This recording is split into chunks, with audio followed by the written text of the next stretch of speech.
Miguel, tú has dicho recientemente que la transición energética debe darse en forma equilibrada, considerando tres objetivos ineludibles. Sí, tres vértices de un triángulo.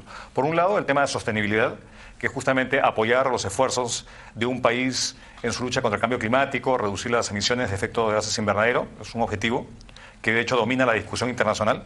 El segundo tiene que ver con lo que decía Pedro, procurar competitividad, accesibilidad de energía a todo uso, a todo cliente.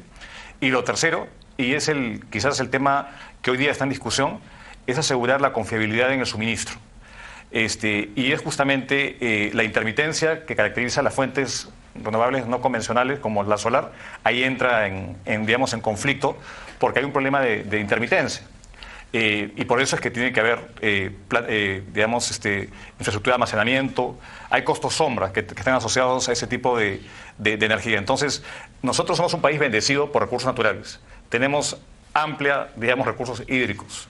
Tenemos gas natural, tenemos una potencia solar al ser parte del desierto de Atacama y los costos han venido reduciéndose. Entonces, hagamos una estrategia energética equilibrada a la peruana.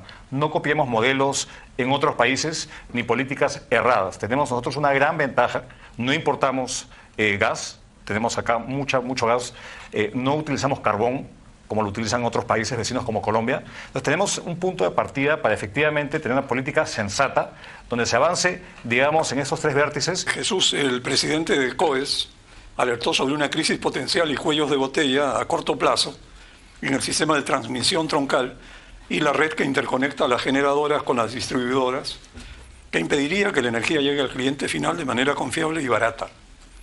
¿Cómo se podría enfrentar y evitar que esto ocurra?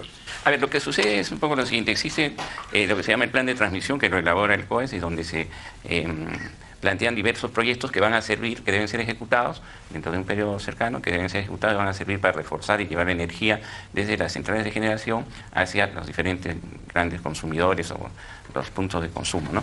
También existe lo que se llama el plan de inversiones, que es uno que desarrolla, digamos, Ocinermin, y que está concentrado ya en la parte final antes de la distribución. O sea, son las líneas que justamente conectan el sistema interconectado nacional con los distribuidores. Entonces, esas dos son grandes inversiones, programas de inversión que se plantean cada tiempo, tienen pues a veces una suerte no muy buena, entonces no llegan a ser ejecutados. En el caso del plan de transmisión, se demoran proyectos que los aprueba el COES, 7, 8 años después entran en operación, ¿no? Pedro, una pregunta, ¿cuál debería ser el rol del Estado y cuál es el rol del sector privado en esta maraña de la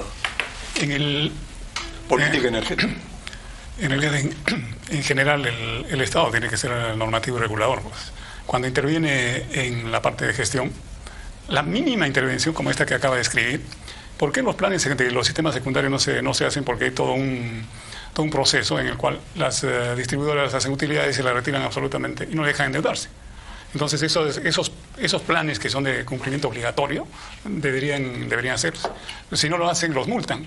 Entonces no hay el incentivo en el lado del Estado de cumplir con eso. Entonces es, digamos, un tema estructural en la parte de él. Pero en general, volviendo al plano más grande, el rol de orientar las políticas es el rol del Estado, ¿no? Entonces, por ejemplo, si hay que intervenir en algunos temas como darle más promoción a las hidroeléctricas, es un tema que tiene que hacer, ¿no? Tiene que hacer el Estado. Cuando hicimos este tema que estaba describiendo en el año 2010, había mucha crítica, decían, pero ¿por qué el Estado interviene? Porque no habían pues hidroeléctricas. Sin esos 1.700, hoy día nuestra matriz sería básicamente a gas natural, ¿no? Entonces, hay momentos en el que el Estado tiene que tomar alguna iniciativa y encauzar estas decisiones. Entonces, pero siempre cuidando y buscando la competitividad. Tenemos que ser un poco más, preocuparnos mucho más por nuestros consumidores, que esto de las políticas de moda. Porque las políticas de moda no nos han llevado a buen curso. Sí, no, se nota mucha moda en esto, ¿no? Pero también otra cosa, Pedro, ¿qué crees que se puede esperar de un congreso? El otro día vimos el espectáculo del interrogatorio a Julio Velarde por unos congresistas que no entendían básicamente nada. Algo tan complejo y técnico como la política energética en manos de personajes como los que hemos visto. ¿Qué podríamos esperar? Bueno, es una receta de más largo plazo. Hay cosas como en ese triángulo del que hablaba Miguel. Cuando uno ve la evaluación que hace el Foro Económico Mundial de todos los países, nosotros tenemos el puesto 47. Alguna vez, en el 18, estábamos en el 31, o sea, tenemos un puesto espectacular. ¿Por qué? Porque tenemos una matriz bastante balanceada, ¿no? El acceso es relativamente alto. Es donde tenemos el punto más débil es en el acceso, ¿no? Porque nos falta el 4% de la gente que le falta electricidad. Entonces, pero estos temas del Congreso no podemos esperar una cosa diferente. Cada uno tiene su rol. Entonces es mucho más tema del Poder Ejecutivo. Y el Poder Ejecutivo tiene todos los elementos para encauzar estas cosas. Porque no necesitas acudir al Congreso para hacer estas reformas. No, ni siquiera que se reformen, sino simplemente implementar. Hay mucho que es vigente que hay que empujar. Y este proyecto de ley modificatorio de la ley de electricidad es promovido por el Ejecutivo. Claro, ¿por qué va a parar el Congreso? Bueno, mira, desde que se dio la ley de concesiones eléctricas, año 92, parece un hobby interminable. Quien llega al ministerio le gusta cambiar A por B, precisar C por D.